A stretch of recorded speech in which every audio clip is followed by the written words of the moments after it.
Okay, what we're going to talk about in this session is using source control with Git from PowerBuilder.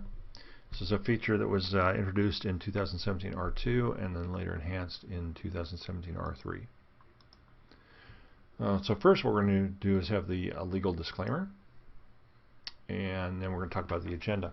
So in the what we're going to do first is I'm actually going to talk about me for a little bit, primarily just so if you're not familiar with who I am, you might have some idea of why you'd be interested in anything I have to say. Next, we will cover the support for source control in PowerBuilder, the history of that. We're going to look at how we're going to set up Git, how we create a repository in Git, how we add the PowerBuilder project to the Git repository, how we can download the repository into a new workspace. This is an interesting new feature of the two new interfaces, the Subversion and Git interfaces. There's an issue under the old MSSCI approach of source control with PowerBuilder in that it only stored raw source code in the repository. It didn't store pibbles. And so if you had a new developer and they did a checkout on the repository, what they would get is just the raw source code, and then they would have to find some mechanism for creating pebbles from that. So you might run an Orchescript file that would do that, or you might have another developer send them the pebbles that they would need to get started.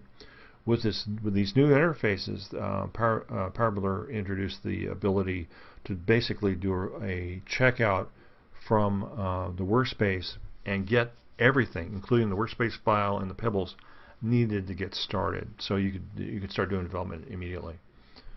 So we'll take a look at that. We're going to look at what the process we're going to go through for making source code changes. We're going to talk about merge conflicts. This is a particular issue with Git because Git does not support, with a couple exceptions, it does not support locking files at all. Under MSSCI, you could exclusively lock files so that other developers couldn't make changes while you were working on them. And that's how you avoided merge conflicts.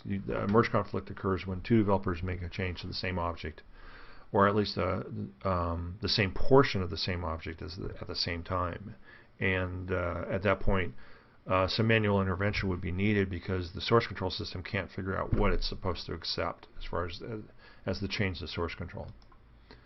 And then we're going to talk about some of the changes that were made in Orchescript, primarily in R3, to support the new interface, and then questions and answers. So first, a little bit about me. I've been using PowerBuilder a long time. I started with 1.0b, in fact, way back when I first was working for a county agency up in Santa Barbara, California. And shortly after I started working with PowerBuilder, I decided that I wanted to do independent consulting as a PowerBuilder developer, and so I started doing that in 1993, and I did that up through 2004. So if my math is correct, that was 11 years. And in 2004, I joined a company called Integrated Data Services, which I currently still work for. And so that's another 14 years of using PowerBuilder. So yeah, long history of PowerBuilder use there.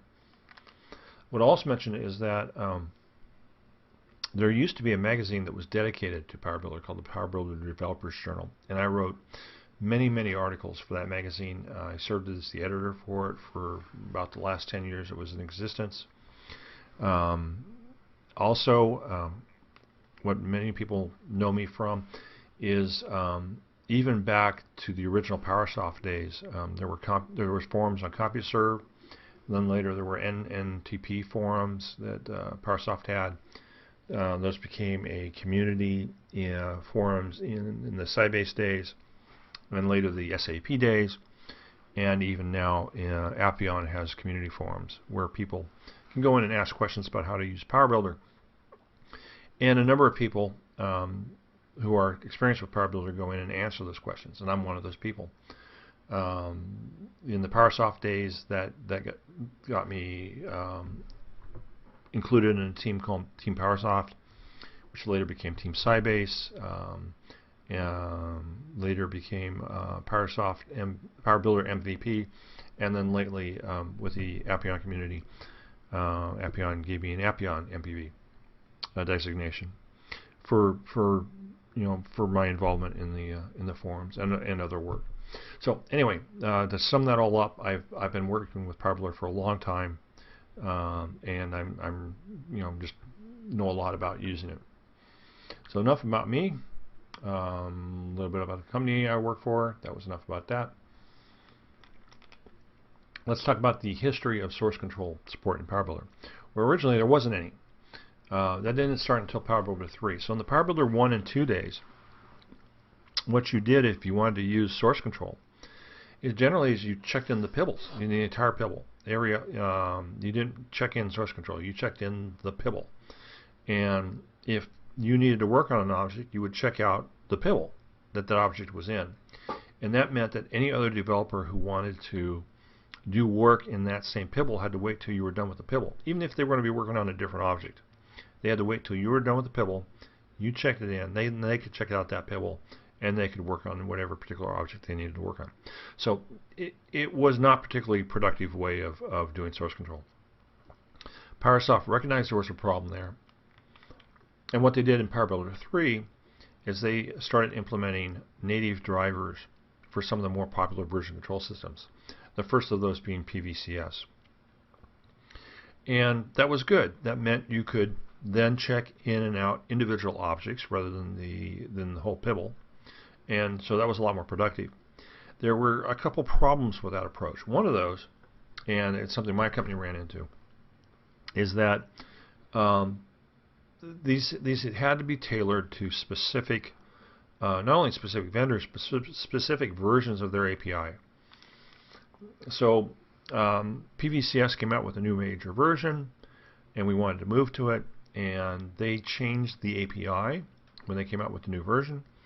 PowerBuilder wasn't capable of supporting that new API yet, and so we had to wait until PowerBuilder was modified to support the new API before we could upgrade our PVCS server. That was one issue. The other issue is you might be using some other version control system, and if it wasn't one of the ones that PowerSoft supported, or PowerBuilder supported, you were stuck. You were back to doing what you had to do back in the 1 and 2 days. You would have to check in individual pibbles rather than individual objects. So there were some issues there. Well, the solution to that came in the PowerBuilder 6 days. Because what happened between PowerBuilder 3 and PowerBuilder 6 is Microsoft was dealing with the same issue. There was a whole bunch of different providers out there, including one that Microsoft introduced. And there was no common API, so Microsoft created one. It was called the Microsoft Source Code Control Interface. You might think of it as an ODBC for version control. It was a defined set of APIs that all the vendors could implement. And as long as the vendor implemented that, then if you had a client that also knew how to call that API, then it could use any of the vendors that supported that API. So that was great. So you could, once all these vendors started supporting this MSSCI, that kind of opened the world up as far as the source control systems that PowerBuilder could support. And that worked great for a while until there were some changes in the marketplace, and a lot of these proprietary source control vendors kind of fell by the wayside. PVCS, I imagine they're still around, but they no longer are the market leader. The market leaders are actually two open source products, Subversion and Git, and neither of those supports the MSSCI. They just have their native interfaces. So what you could do, if that was the case, if you're using PowerBuilder and you wanted to use one of these new source control systems, what you could do is you could find a bridge product, and that's what my company did. My company moved from PVCS to Subversion in 2009, and what we had to do is we had to find a bridge product. And what that bridge product does is it sits between PowerBuilder and Subversion. It intercepts the MSSCI API calls, and it converts them into the native Subversion call, so that we do talk to Subversion, but we do it through this bridge product. Some issues with that because this is a third-party product. you're limited to as far as the, whatever support that vendor provides. And the particular vendor we went with some years ago basically decided, as far as I know, they went belly up. They stopped supporting any changes to their driver, and so they stopped doing development maybe back in the Subversion 1.6 days, and now I think Subversion's up to 1.9, if not some other later version. And we don't have a bridge product that supports that because the third-party vendor kind of dropped out. The other issue is because you've got this interface layer that's doing this conversion between MSSCI and the Subversion calls, it tends to slow things down. It's really an unnecessary layer that's just there because PowerBuilder can't talk to Subversion, and because it's based on the MSSCI API. It's limited to what that API supports. So Subversion has a bunch of other options that it supports that you can't get directly to because you're going through this API. So there's a number of issues with that approach now that Subversion and Git are kind of the dominant players in the reversion control market.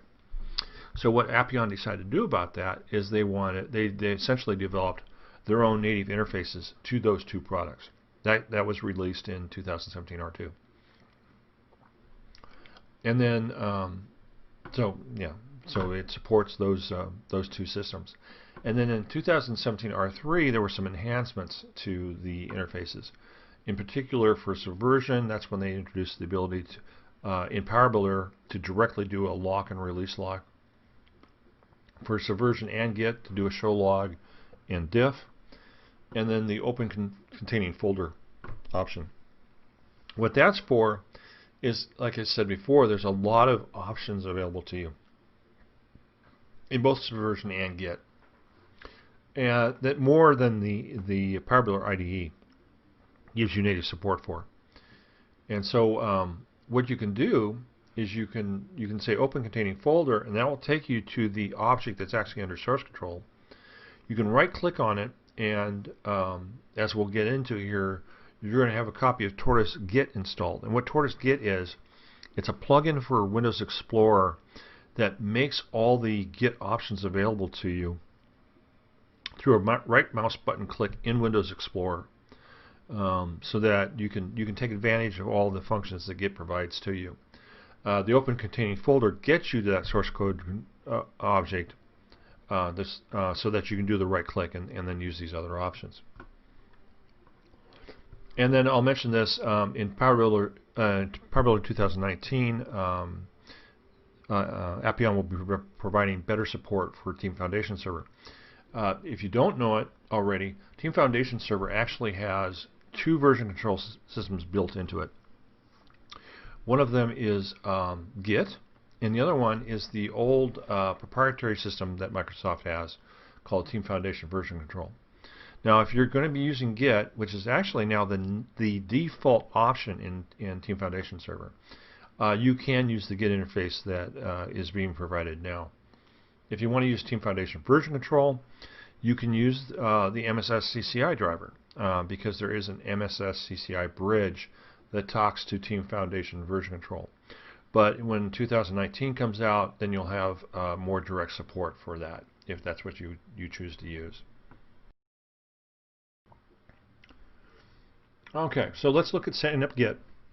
Now, you have a lot of choices as far as a Git server, and it really doesn't matter which one you use for the most part. I'm going to use a product called Git Stack for this. Now, I used to use, in some of my earlier demos of this, I usually use one called Bonobo.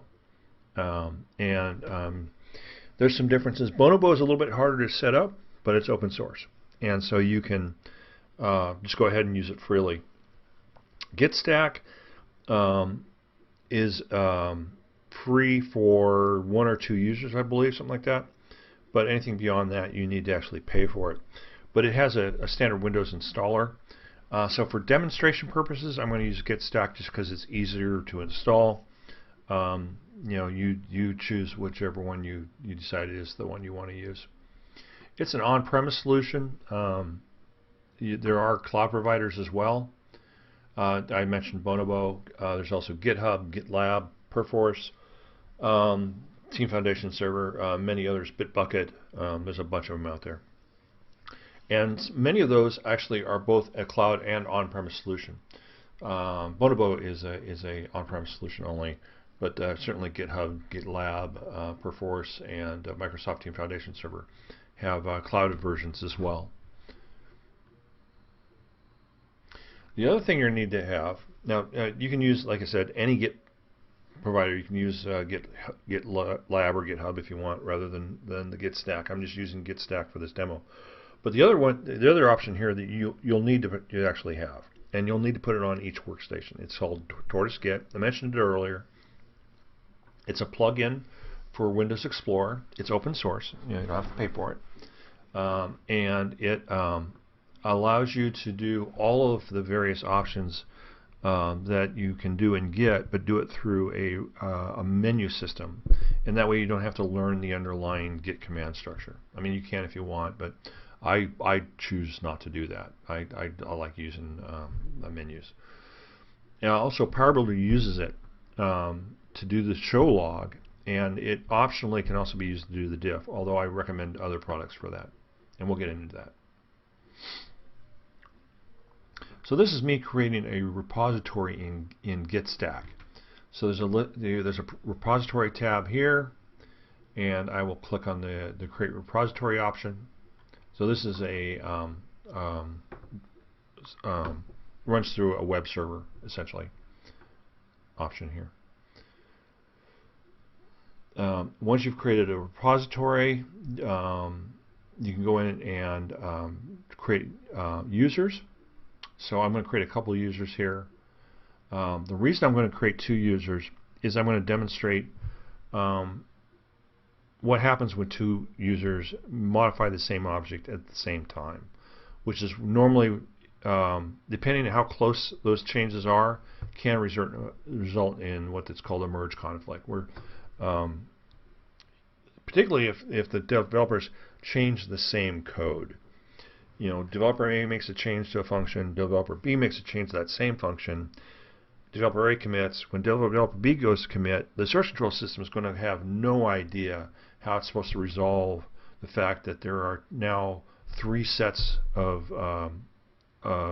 code as far as this function is concerned. There's the original set, the set from developer A, and the set from developer B. What is the end result supposed to look like? The source control system can't figure that out. It's going to have a human do that. And so it throws up an error essentially saying, I've got a merge conflict, and you're going to need to tell me what the final version needs to look like based on these 2 sets of changes that were submitted at the same time. So now I'm going to go back to the repository tab, because now I've got some users, and I'm going to indicate what that the users have authority to make changes in this particular repository. Then I'm going to get the URL for this repository, because I'm going to need that both when I initially submit the code to version control, and then later when I want to connect to the workspace and start working with it. I'm sorry, connect to the repository and start working with it. So we're back in PowerBuilder now. Now normally when you're using MSSCI, what you would do when you wanted to work with source control is you would click on the properties of a workspace, and there would be an option there that said source control, and then you would select a source control provider, and that's how you got hooked up with the source control. And that's what you do under MSSCI. Under Git and Subversion, there's a new option down here where it says add to source control. That's going to pop open a dialog. It's going to ask you which of those 2 products that you're going to be using. And so we're going to select Git, because that's what we're doing in this particular session. At this point, it's going to ask you for your name and your email address. And don't bother trying to use that email address, because I don't use that email address anymore. But this is the properties of the workspace. Now remember I said before, That's not how you get to Subversion and Git. But once you are connected to Subversion or Git, that's how you get to some of the additional properties here. So once we are, we've done our add to source control, and we've told it we want Git, and we've given it some of the information like our username, our name and email address. Now we can go to the properties of the workspace, go to the source control tab, and there's some other options we need to address here. One of them, and this came out in R3, is this advanced button. That's where we're going to configure how we do Diff and Show Log from PowerBuilder. What the PowerBuilder IDE is going to use to do those two options. Now, for Diff, you notice there's a default, and that's to use Tortoise Git. Like I said, you want to have Tortoise Git installed on all the workstations because you're going to use it particularly for the show log, but you can also use it for the diff as well. There are some other tools here. I like to use Diff Merge a lot. It's from SourceForge. It's a free tool. I've highlighted Semantic Merge here. The reason I actually recommend that one, particularly for PowerBuilder use, is that PowerBuilder has this unique, I don't know if feature is the right word, but what it does is, let's say you take an object and you've got 12 functions in that object, and you decide that you're going to take that third function and you're going to change the function prototype. It's not changing the function itself. You can change the function itself all you want, but if you change the prototype, if you add a function, if you add an argument, if you subtract an argument, what PowerBuilder does is takes the third function in that object and moves it down to the end. Now it's the 12th function, and all the other functions move up, and that really confuses diff tools, because as soon as most diff tools like Tortoise Git or Diff Merge see that third function go away, it thinks everything between the third function and the 12th function changed. It thinks it'll just mark that entire block of code as a change, and that's not what happened. All that happened is that you removed or added an argument, and the code got moved down. Semantic Merge is really good about figuring out that that there's been a change in the location of code, but not necessarily a change to the code itself. And it does a lot. And I'm going to show you that later. So that's another option that, particularly when you're using PowerBuilder, you might want to look at.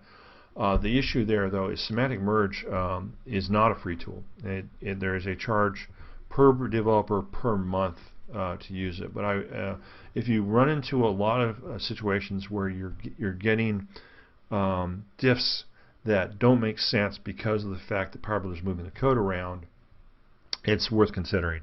The other issue is with data windows.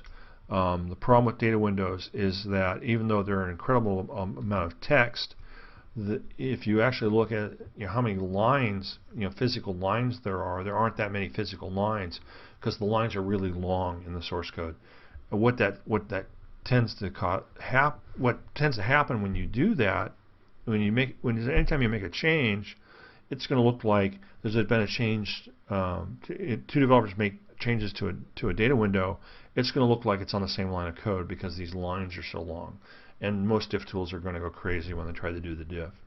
So another case where you might want to use Semantic Merge to try to figure out what happened rather than some of these other diff tools. Anyway, there's also an other option on there.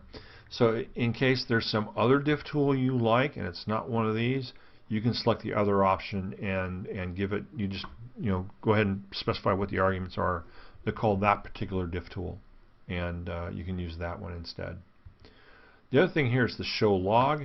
Now, we don't have a choice here. We're going to use Tortoise Git for that. So all you really need to do is tell PowerBuilder where is the Tortoise Git executable. Now, the one thing I'll point out is if you go into the bin directory for Tortoise Git, there's actually half a dozen executables. The one it wants is the Tortoise Git proc.exe file. So that's the one you're going to indicate where that's located so they can go ahead and then use that.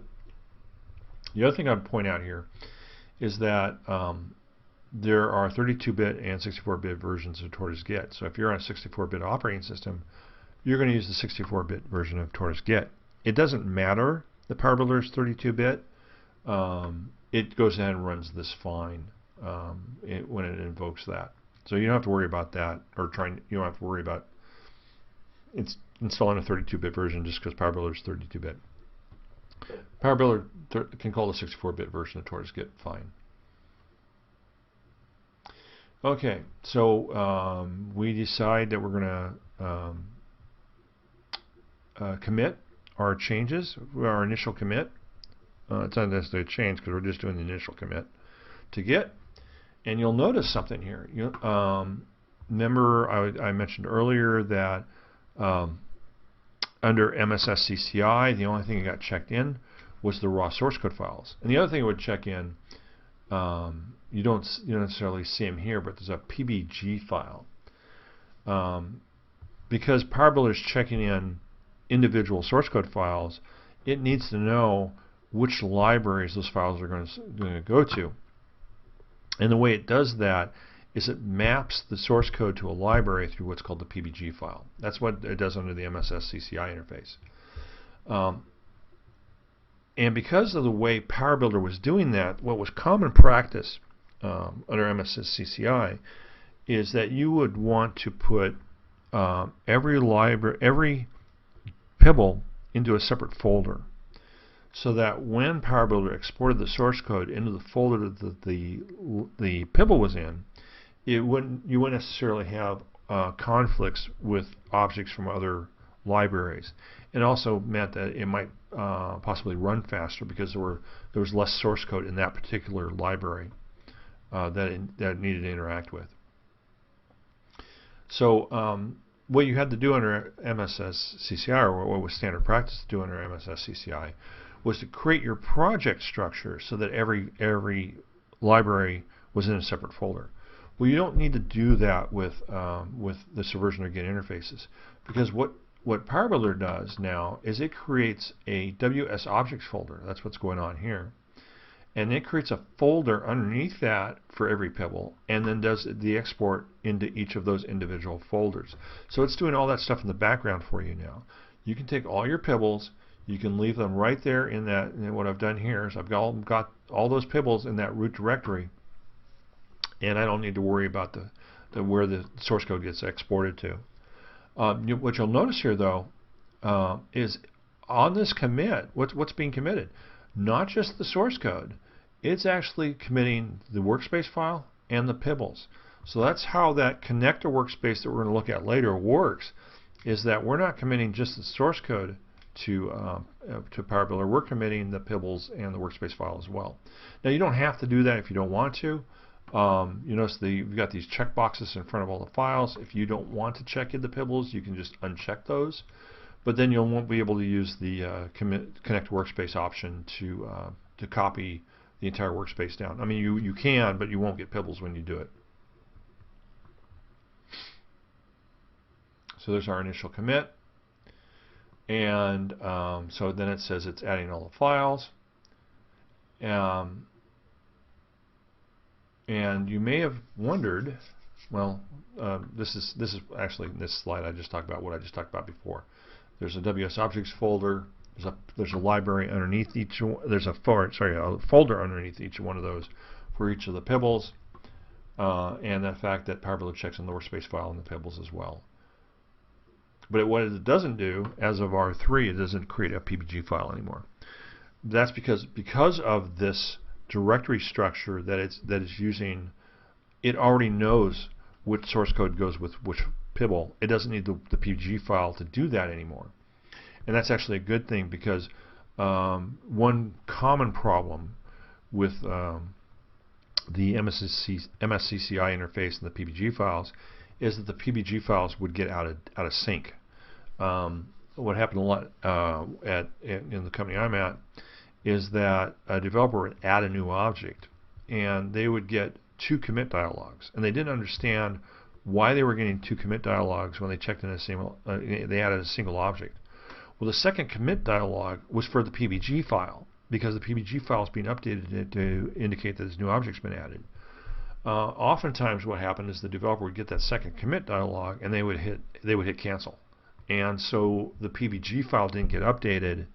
The PBG file is not updated, so even though the source control's in the repository, PowerBuilder doesn't know about it on the other developers' machines, so that source control doesn't get added to the library on their machines, and all of a sudden they start getting source code errors because the first developers added references to that object now, and they don't have that object. So it was always a real mess when our PBG files got out of sync. And so, like I said, with the Subversion interface and the Git interface, with R3, we don't have PBG files anymore, and we don't have to worry about them getting out of sync. So, what's different here? There's something that we haven't done here. We haven't told PowerBuilder where the repository is yet. It showed up in that one dialog, but it wouldn't have shown up there if I hadn't already connected to the remote repository. And the question is, why didn't it? Well, it's because of the way that Git operates. What we did when we connected to Git and checked in all our code, when we committed, we did not commit to the remote repository. What it did is it created a repository on our local machine and committed those changes to the local repository. What we need to do now is we need to tell that local repository where our Git server's at. This is the issue. Git is a distributed source control system. There's not just one repository. There's a repository, there's a central repository, and there can even be more than one central repository. And there's a repository in every workstation that's being used. In fact, the dialog actually said, if you go back and look at the dialog, it actually said create local working repository. That's our repository in our machine.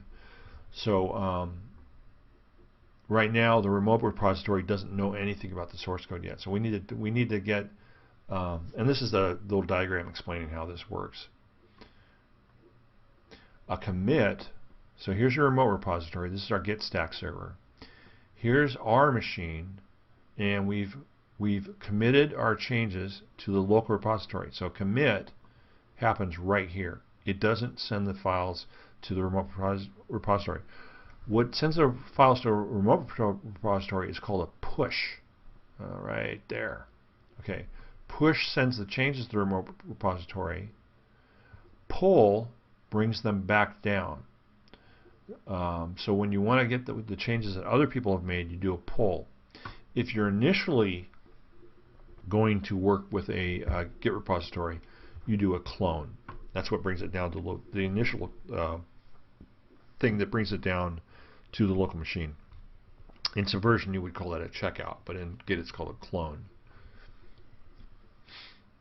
And then, as I ended, you commit is just the local repository.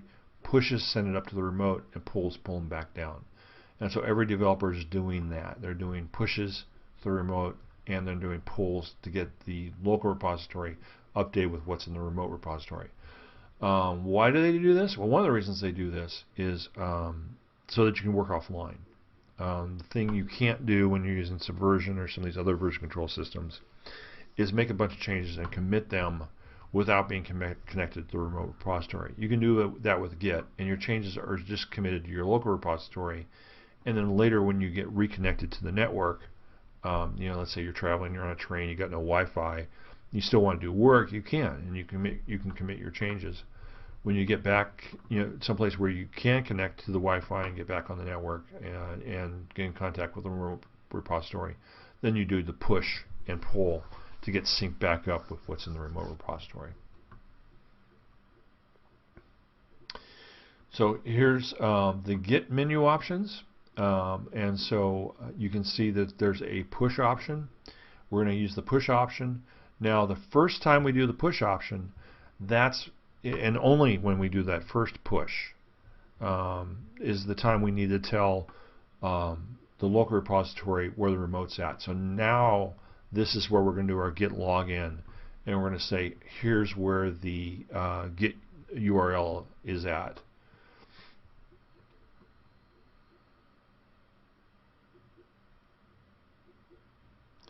So it does a push, sends all the options up, Now it's in the remote repository. And once you've done that, the remote repository has a setting in it that's now been set. So in the future, it already knows where the remote's at. So anytime you do a push and a pull, you don't need to tell it where that repository is at anymore. It already knows where it's at.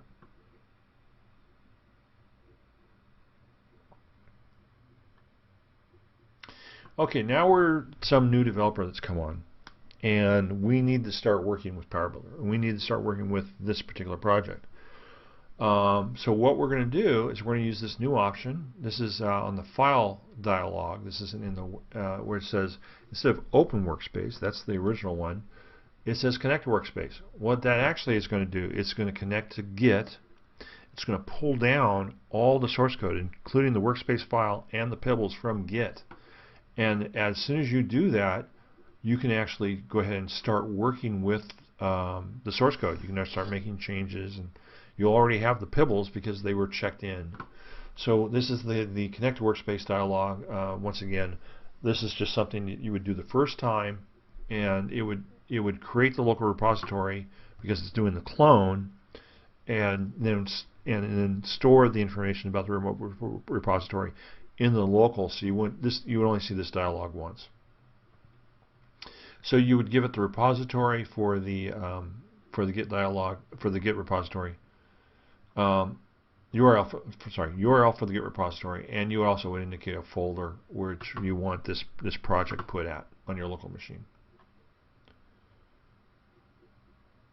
And so PowerBuilder downloads everything it needs, including the pibbles from the Git server, and the developer can get started working right away. So you go in and make some changes, what we're going to do here, we're going to test a little scenario here, and we're going to take a little window, and I'm going to go in as two different developers, and I'm going to in developer A is going to go in and it's going to change the background color from gray to a nice bright red. And the second developer is going to go in and change the title of the window. Now the second developer is going to commit their changes. So I'm the first developer, and I've got my change to the background color, and now I want to commit my change that the other that same object that's already been changed by the other developer. So what's going to happen when I do that? Well, it's going to work. This is interesting. A nice feature of Git is that as long as you don't change pretty much the same line of code, Git is pretty flexible about saying, that looks okay. You change something, some other developer changed something, but they weren't the same line of code, so we're not going to get an error. We're going to see that. Well, first we're going to do a commit. The commit's going to work because this is just committing to the local machine. This isn't the push. The push is where we're going to find out if some other developer has done something that will cause a problem. See, Git works a lot differently than the MSSCI products. And the MSSCI, you were basically required to go out and lock an object before you could edit it. That's how, under MSSCI, you ensured you didn't get merge conflicts, because you could be you were the only one who could change the object. You had to lock it first. Once you get it locked, nobody else can lock it. You make your changes. You check them in. The other developer now can make their changes. Get their lock, make their changes, and then check in their changes. The problem with that is it's if two developers want to change two different areas of code in the same object, why not let them work on it on the same time? Why make one guy work until wait until you've done your changes before they can start their changes? And so that's what Git allows you to do, and Subversion does as well. Although Subversion has some locking capabilities that Git doesn't. But the idea is that unless there's really a conflict, go ahead and let two developers make changes, or three developers, or however many developers all make changes to the same object, as long as they don't change the same lines of code. Under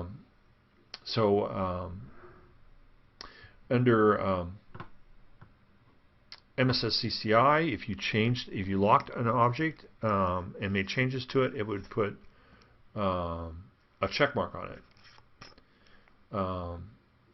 Under Git, you'll see the check mark. That does not mean you've locked the object, because you can't, and Git doesn't allow you to lock an object. It just means you've made changes. It doesn't mean that other people can't make changes. They can. So it's just some differences to be aware of here. Let's say you've gone in and you've started modifying an object, and then you realize later, what did I actually change here? I don't remember what I changed here. I want to make sure I'm looking at all my changes. Maybe I just want to make sure that I'm done. Make sure I didn't accidentally make some changes I didn't intend to do. What I do to check that out? Well, what I do is I do a diff. And this is where we're going to take advantage of that option we saw earlier where you specified a diff tool. So here's all the options that come up under Git. Now, in order to get the diff to show up, you actually have to make a change to an object. So if I right-clicked on this Git demo up here, this object hasn't been changed, so diff won't show up because there's nothing to diff. It knows I've made a change here, and so the diff option shows up. And what that's going to do is it's going to show me the changes between what I've got in my local repository and what's in the remote. So in this case, I changed the background color. In this particular case, I actually added a function as well. So there's my changes. This was the original file. This happens to be the source gear diff merge. That for the most part, I recommend for most doing most diff work. And once again, I mentioned the semantic merge if things get complicated. But for most of the time, this works great. So there's my change in my background color, and here's the function I added. Now what you're going to see here is really going to depend on what tool you use to do diff. I particularly don't like the diff tool that Tortoise Git provides. In fact, I've configured Tortoise Git, so when I'm doing diffs in Tortoise Git, it uses diff merge or semantic merge instead, because I like those two better. So we've made our commit. Everything's looking good so far. And now we need to do our push. Because if let's say you went back and developer A made their changes. They changed the background color. Developer B changed the title. They both committed. If they go in and each look at their objects, they're going to only see their changes. That's remember, we've got that remote repository. We need to push to it to get our changes out, and we need to pull from it to get other people's changes down. So right now, I've got what I've had in my scenario here is I had one guy change the background color. He committed to his local repository. The other guy changed the title. He committed to his local repository.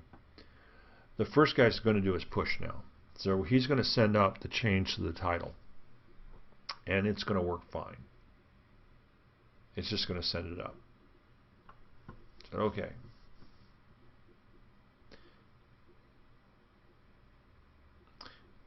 Now the next guy, developer B, or developer me, the guy who made the change to the background color, I'm going to do my push, and I'm going to get this error message right here. Now this does not mean it doesn't necessarily mean we have a merge conflict. It means there has been a change since we last did a pull. Okay, so let's say there was version 1 of an object, and that's the one we both first worked on. The other developer made a change to the title. He's done his commit and his push. The server is now working with version 2. I'm sitting here with version 1 still. I've made my change. I'm doing my push. I've done my commit already. I'm doing my push. I've got what's been essentially going to become version 3.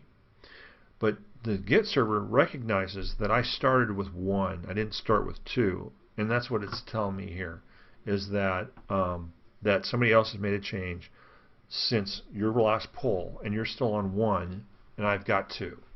So what you're going to do at that point is you need to pull.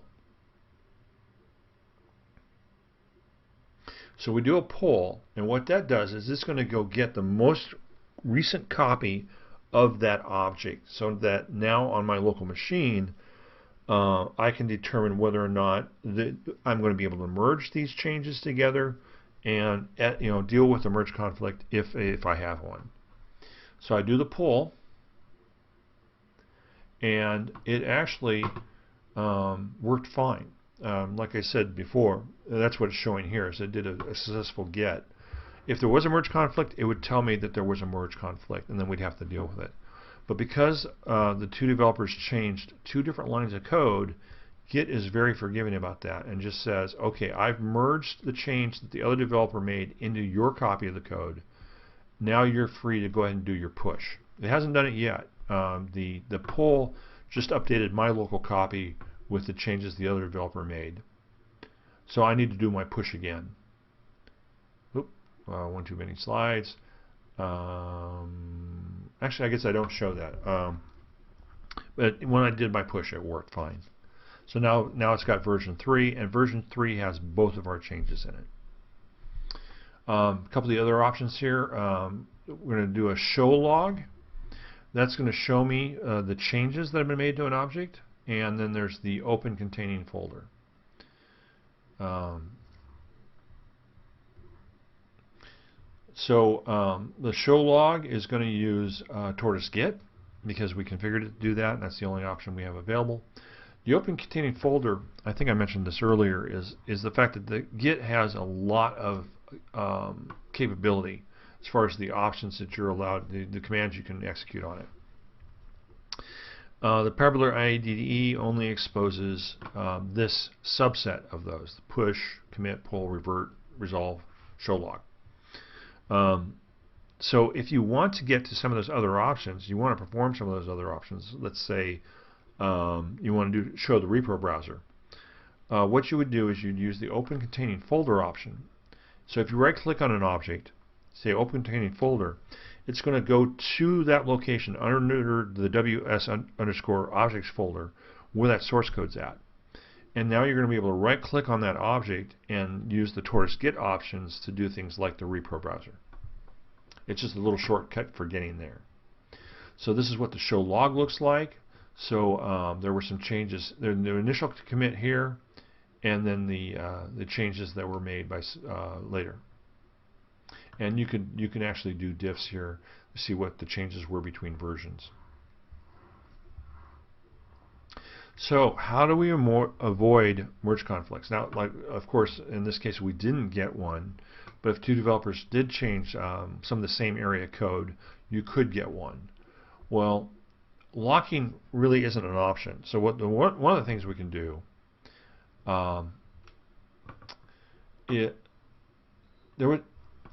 you go back to MSSCI, and MSSCI did a refresh operation under the covers. So every few seconds it would go back and pull the source control system to make sure that it was up to date with all the changes. It did that for you in the background. It would check to see what files were locked, and it would show you indications on changing icons in the system tree, indicating that you might be out of date. There would be a little circle icon indicating that a circle arrow icon that indicated that you weren't up to date with the latest changes, that somebody had made a change since the last time you did a refresh. And it would show a little lock object on objects that have been locked by somebody else. Under Subversion and Git, that doesn't happen. There's no background process that does this for you. So one of the first things you can do to make sure that you are not going to have a merge conflict is make sure before you start working on an object that you're actually up to date.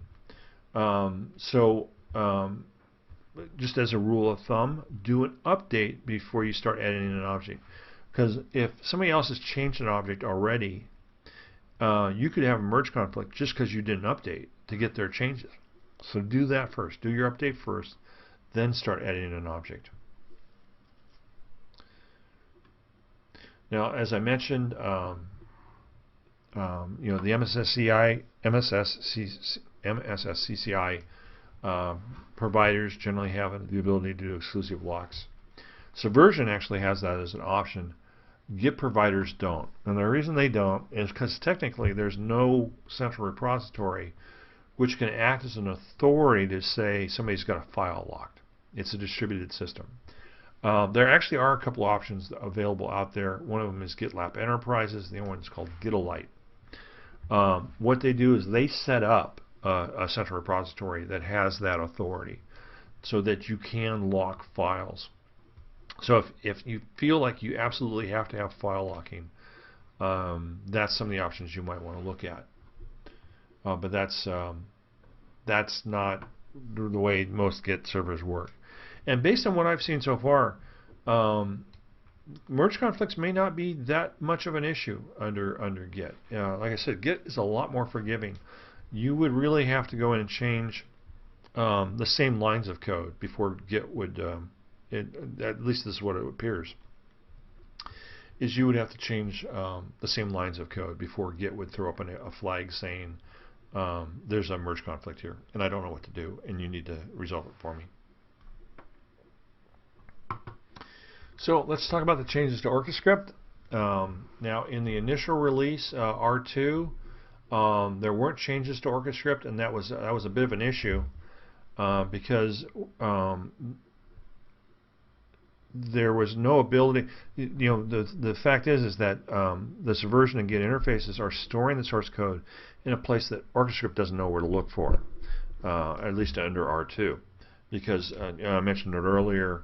Under MSSCI, the source code gets exported into the folder the library is in. Under Subversion and Git, the source code gets exported into a WS objects folder and then a folder under that for each pibble. And so in the initial release in R2, Orchescript would not work for Subversion and Git projects because it was looking in the wrong directory. It wouldn't work out of the box because it was looking in the wrong directory for the source code.